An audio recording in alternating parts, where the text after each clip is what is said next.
Ma'am, good morning. Ngasigi kaino se engminarasi ko ngasigi video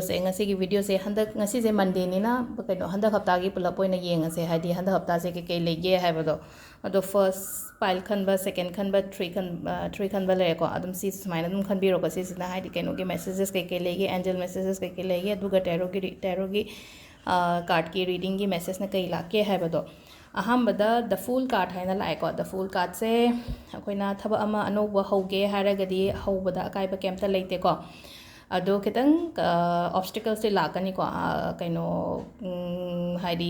kakhat kumda haido haidi sigi thabak se homa tamda ataraga so haisida pakhaninga kem leite sigi thabak se hobi bada kaiba kem leite ko ado hodringa da haipetang thijan ba ma su darkar oi ko haidi si pot se kari no haibado aduga relationship ki matang da so haidi relationship ta haidi anoba khongda gen haira khallagadi haipetang sido o mi do kaino haibado ko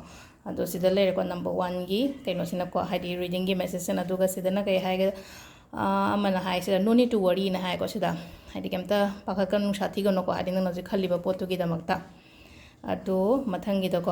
da justice card hana la justice card se akoina kuina nang gi kaino ma yet pa khot pa lera ga di haidi kaino to mai pa omangol oyo hai ba lei ko haidi justice se haidi akoina legal matter gumba leraga su ko legal matter gumba leraga su haidi sida success oyo haina leiba do haidi yena ba khotna ba kuina leiba line leraga so aduga relationship ki matang da haraga so ko haidi akoi gi yum pan ba khotpa ma adumaina katang predict tawai ko aduga kaino sina ko haidi second gi message is the situation will improve aina hai ko nangi haji haji lady situation do improve oirakani in hai bane ko adu third ki message third pile number 3 ko pile number 3 se 3 of 1 saina le ko 3 of 1 se haji se haidi ai se kaino ma ngai ri ko haidi kaino ma ngai ri ba se nang na ngai ri pot se adum thuna lakani thuna su lakani aduga lakadori pot se haidi nangonda aphaba oina su lakani ko nang na ngai ri ba pot to haidi soidana mangol oigani aduga mai pakpa haibado oigani ko haidi even mi gi haidi hai tare ko haidi mi gi da mi ngai boy taraga su natraga thabak ngai boy taraga su sigi ngai ri ba pot se haidi it will come in a very positive notes ko adu si se kemta keno to bigano ko haidi it's a good card again aduga koi last ke ko ask for help from others and hai ko darka leragadi mingonda gi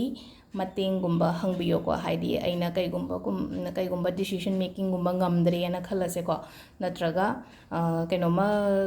potse aigi thabak se oidren haira khallagadi haidi kaino to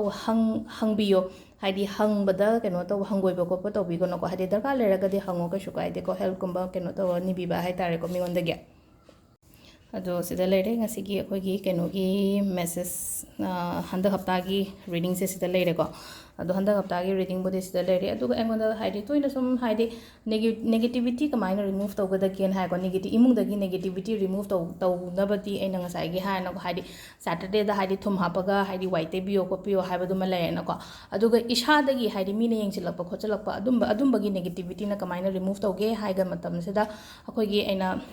mamang da su haibudi hai namuki punimagi video numita ko rock salt khatang hapo ko aina iru jagadori ba ising do da hadi yam hakjang do yam nuai tragadi nungti gi hapada kai ba kem leite ba natraga na hadi thangje numit khatang hai tare ko thangje numit tang hadi rock salt se hapaga si sina hadi iru lu thopyo nung da oram sida ko adus maina hadi wakhan da jokhan bio ko hadi negativity loi namak chat khrani ko si sina hadi si gi rock salt se negative energy hadi remove to bone ko adu duna keno to bibe ko hadi rock salt se leiraga bathroom da kai da thambio hadi kauta macham da hapaga natraga di hadi kaw sulum yawe no ko bathroom da leiraga di hadi ningjang gani na poto ado sida leire ngasi gi video se ko ma'am thank you